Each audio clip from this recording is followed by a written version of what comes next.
What's up, everybody? This is my first live.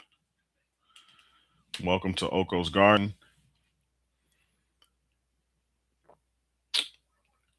This is my first live. Um, just kind of trying to introduce myself. My name is Eric. This channel is called Oko's Garden. And what I will be doing on my channel is really kind of a mixture of things. As you probably see if you're subscribed. If not, please like and subscribe to my page.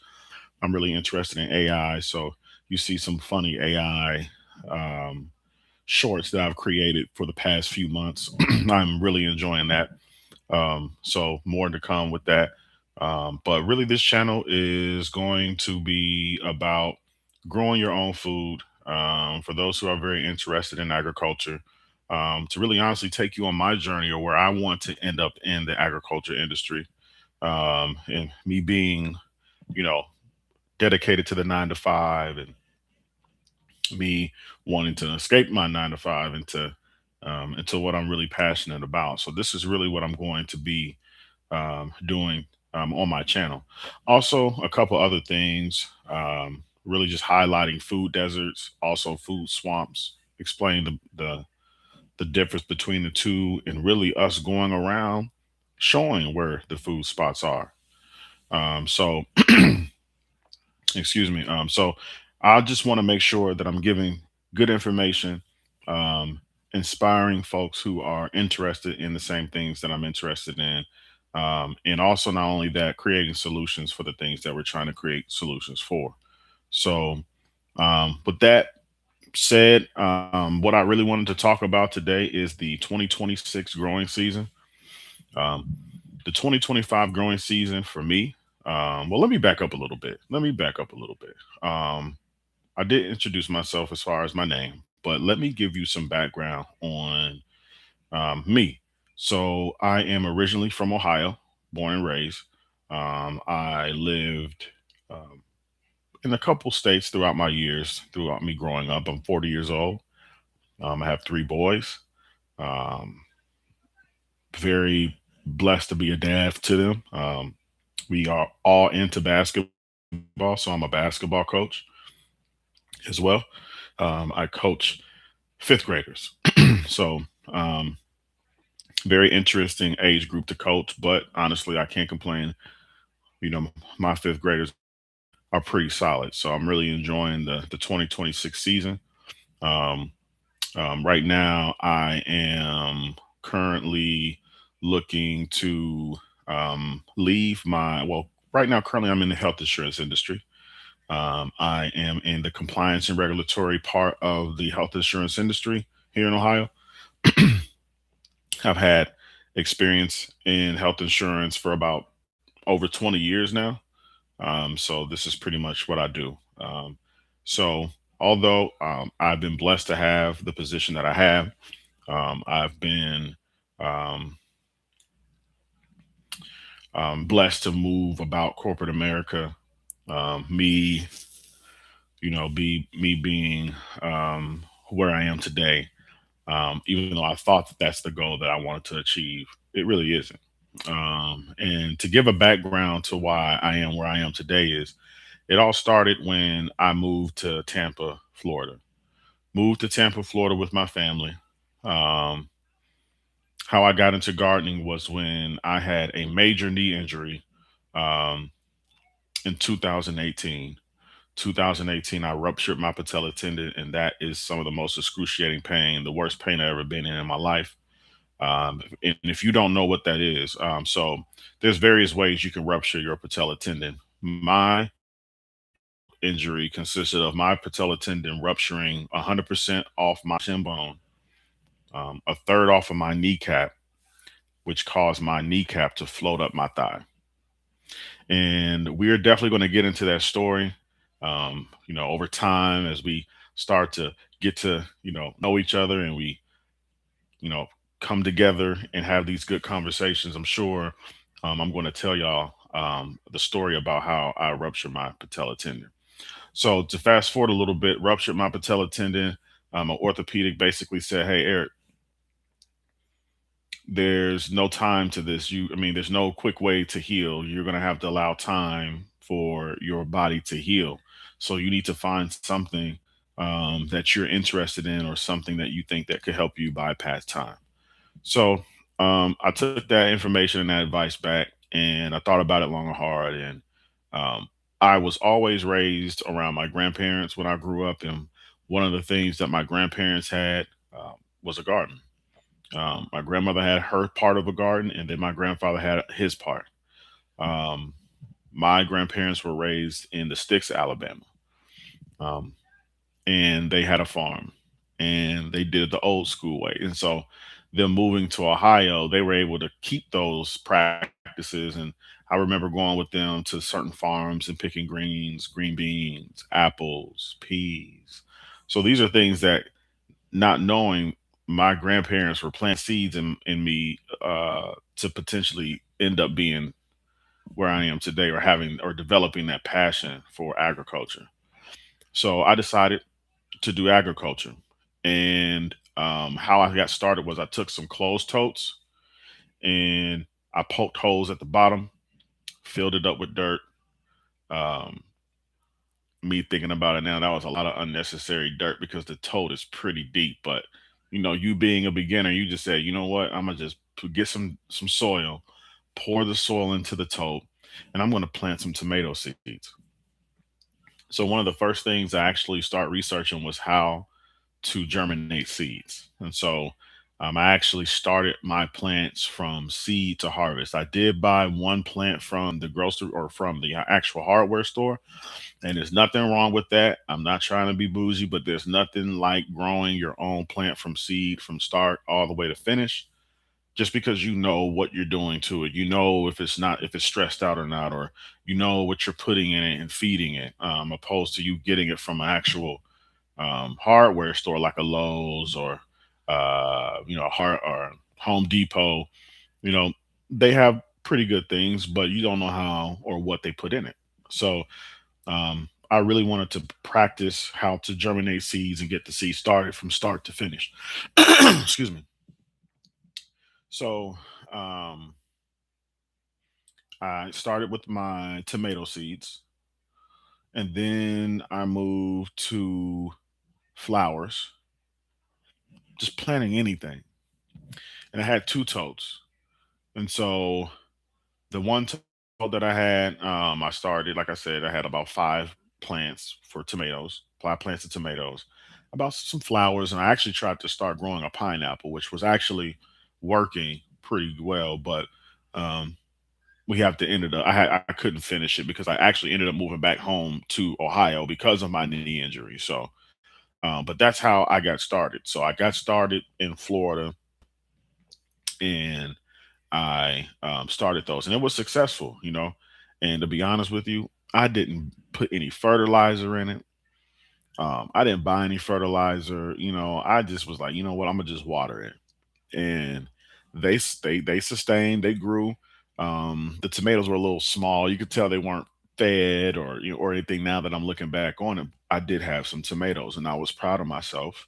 And along that journey, I was healing, and I found some peace in me doing what I was doing. So, um, fast forward a little bit more, I actually went to um, Ohio, back to Ohio, because the therapy for, I'm not an NBA player. You see NBA players rupturing patella tendons, tearing ACLs. You know, I just saw a video the other day of, I think it was Jason Tatum, matter of fact.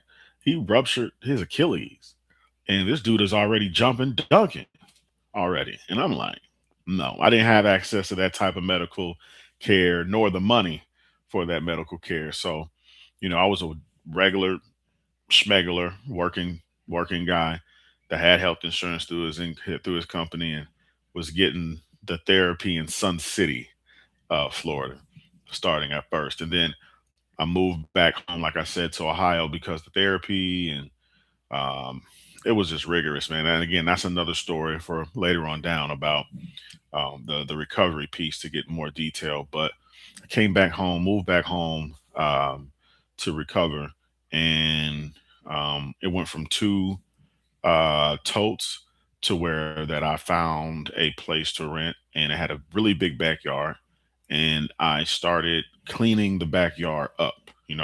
Now I got the bug. Now I got the passion. I'm ready to really get started, and I started reading like crazy. I started reading all type of websites. There was a really cool website that I had really locked into and read and took notes and notes and notes. I really was obsessed with this to where I took literally three notebooks and wrote front and back every detail about what I was learning with agriculture, whether it be traditional agriculture, whether it be hydroponics, controlled environment agriculture, just you name it, I was really involved in it. And I just really grew an interest, not only from the fact that I could grow, just the science part of it.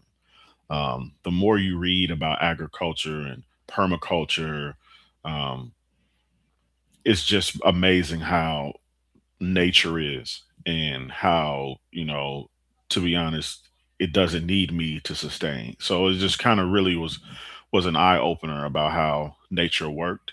Um, and I thought it was pretty cool. And so when I got to the end into that next season, I started out with one garden bed, and I'm pretty tall. I mean, I'm decent. I'm tall. I'm 6'2". Um, and I didn't want to bend all the way down to, tend to the garden. So I built high, and I filled the bed up with soil. And the first season, I grew some tomatoes and I grew cucumbers in the same bed, because I only had one. So I grew tomatoes and cucumbers, and the tomatoes that I had grew up to get, or to grow, was the cherry tomatoes. So they were just the traditional red ones that you usually see in the grocery store.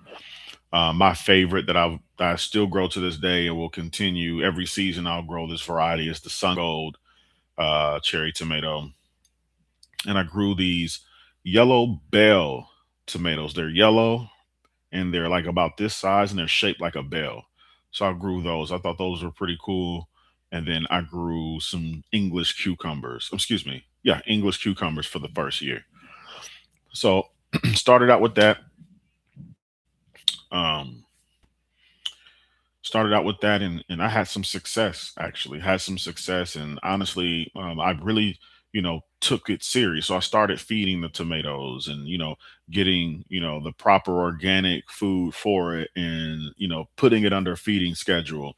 And this is all that I was learning when I was reading, getting my knowledge in and reading about how I was supposed to take care of the plants, opposed to the last time in Florida that I talked to y'all about, when I just had them in the toast, just growing in Florida, just growing.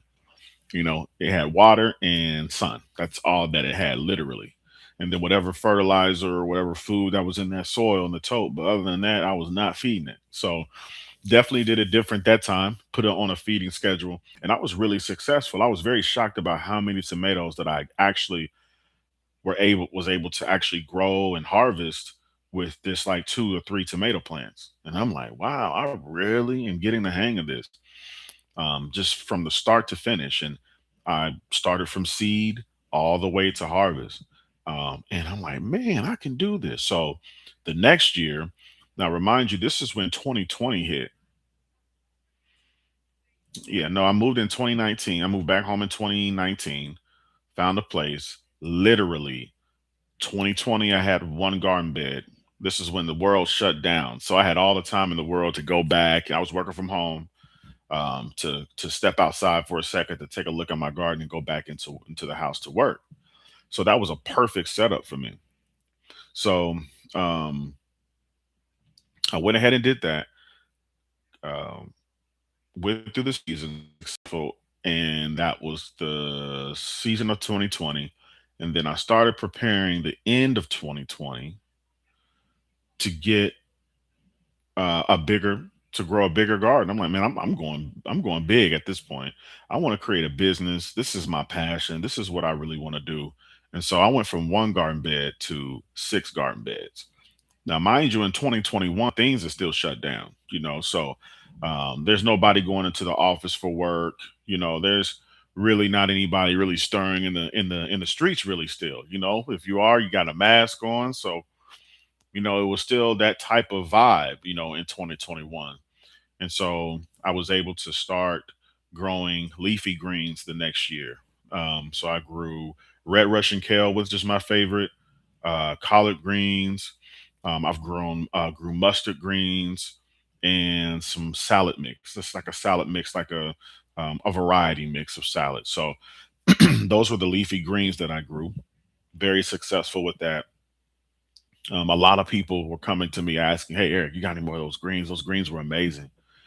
So really, and to this day, it's hard to keep up with the greens. People were really wanting to grab my greens.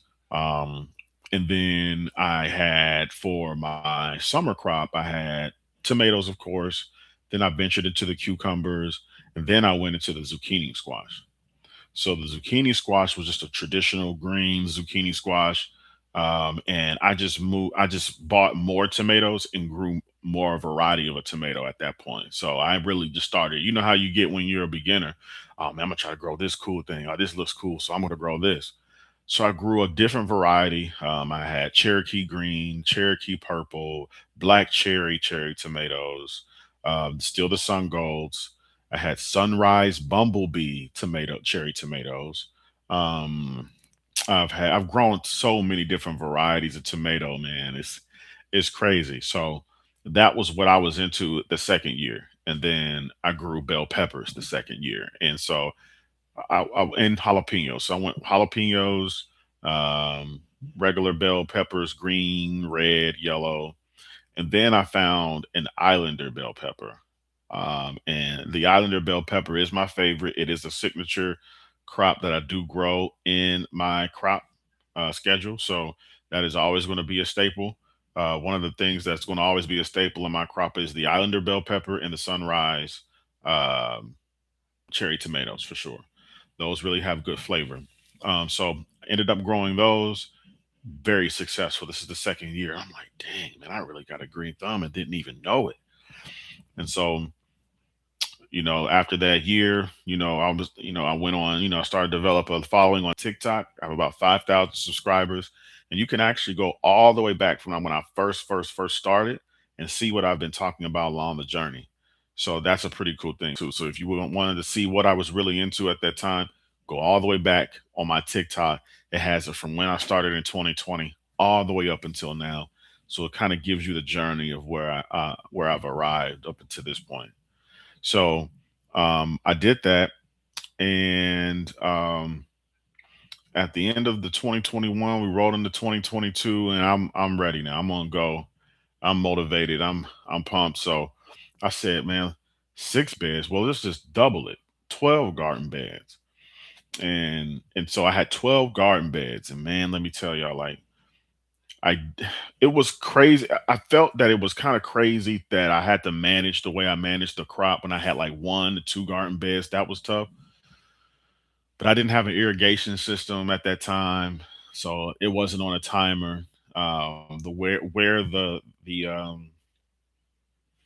the beds were, I needed a longer hose, and I mean the way it was on a hill and the way the property was aligned. I mean, there was no way I could use or get all of that lining for irrigation. So I was actually hand watering at the time, and I found myself out there literally for about an hour because now, please give me some grace. This is like my third year, so I'm still hand watering with a watering can instead of actually putting a pouch on. You know how you got um, those backpacks and you got those containers full of water to where you have a couple of gallons to where you don't have to worry about going back filling up, going back filling up. So that's part of it, working harder and not smarter, but you live and you learn. That's what's really cool about this whole thing in agriculture is, you will learn some things and you will improve and change some things that either makes you uncomfortable or doesn't work, or you think you can get done quicker or do things better. You'll find out very quickly.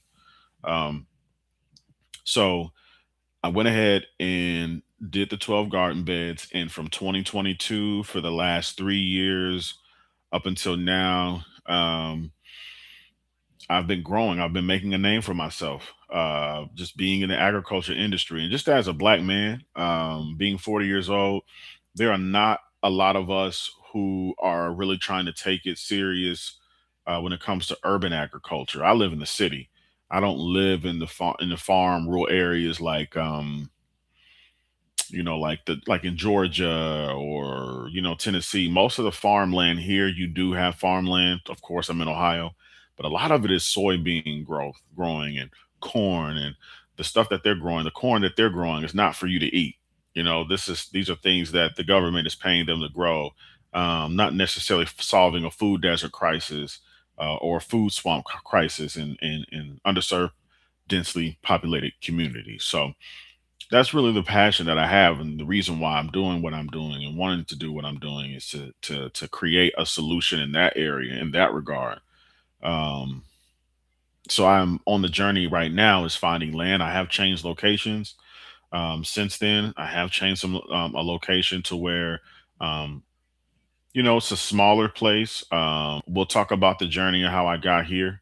Um, Again, it's all about resiliency. It's all about change and pushing forward. No matter what happens, you still have to fulfill your purpose, and you don't let obstacles get in your way to fulfill that purpose. You just find ways to continue to fulfill it. And this is where I am currently right now.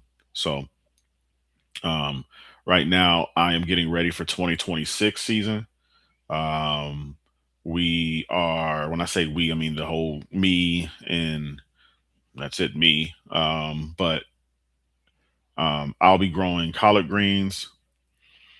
I'll be growing red Russian kale. I will grow um, mustard greens. So these are the three leafy greens that I'm going to be growing in abundance this year. A lot of people have been hounding me about my greens. Um, if you are familiar with greens and going to farms that grow greens, they can end up really sandy. And when you wash them, and if you wash them good, you have to worry about it. But we know everybody don't wash greens the same way, and sometimes you can get a grit of sand in your mouth, which is nasty. But it happens. You don't have to worry about that with me. The way I grow and how I take care of my crops, you don't have to worry about that. Very clean. Clean is one of the most important things for me. Um, no tobacco products around my crops. Um, we'll talk about the tomato mosaic um, virus. It's a disease, I should say, that is very um, destructive when it comes to tomato plants. And if you smoke cigarettes and you touch one of my plants, you could potentially ruin the whole crop, not only for that year, but for years to come. It can get that intense. So I practice very safe practices. I don't grow conventionally. Everything I do is organic. I think it's very important that we go back and do it the organic way instead of the conventional way. Um, and what I mean by that is instead of using fertilizer, conventional fertilizer, I'll use things like, I could use banana water. We're going to talk about that throughout the time about how to use banana water and how banana water is actually beneficial for you to use. And also, we're going to talk about it's a fish fertilizer.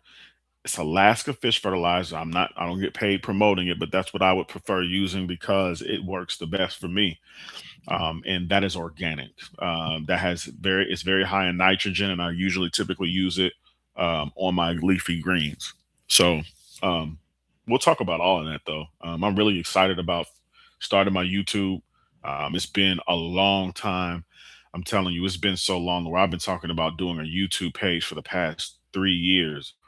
It's just difficult for me because I'm just not a camera guy. I don't have a desire to be seen. I don't have a desire to want the attention at all. So it was kind of hard for me to kind of get with the program at first when it comes to social media. But I have gotten better because, again, my TikTok page is booming. I want to increase it to 10,000 followers and we keep going. Right now, I'm at 5,000, a little over 5,000. So we just want to keep it going, and I want to keep it climbing on YouTube. Right now, I have about 16 subscribers. So hey, I'm blessed about having those 16 though, and hopefully we will, our family will get bigger. As long as I stay consistent and provide you all with good content, I think we're headed in the right direction. So more to come. This was a cool live. I wasn't expecting to be on this long. I didn't even think I had this much to talk about for the last 25 minutes, but I did it. So again, I'm still trying to figure out, this whole live thing and the cadence and what works for me and what works, what's a good time for everybody to be available and to watch. So when I'm still trying to figure this thing out, but the main thing is for me to just do it, and I did it. So I'm checking it off the box. So more to come. We'll talk about more agriculture and what's coming down the pipe and all of that stuff. Stay tuned for some videos. We're not always going to have lives. Sometimes we're going to have videos. Check out the funny AI shorts that I usually do, and everything is around agriculture for the most part.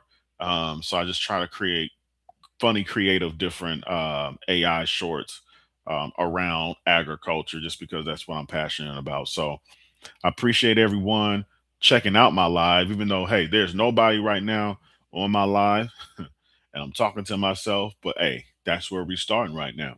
I can't get any worse than this. 0 views right now. So we're just going to continue to push, continue to be positive, and continue to grow. Until next time, until next time, OG family. Talk to y'all soon. Peace.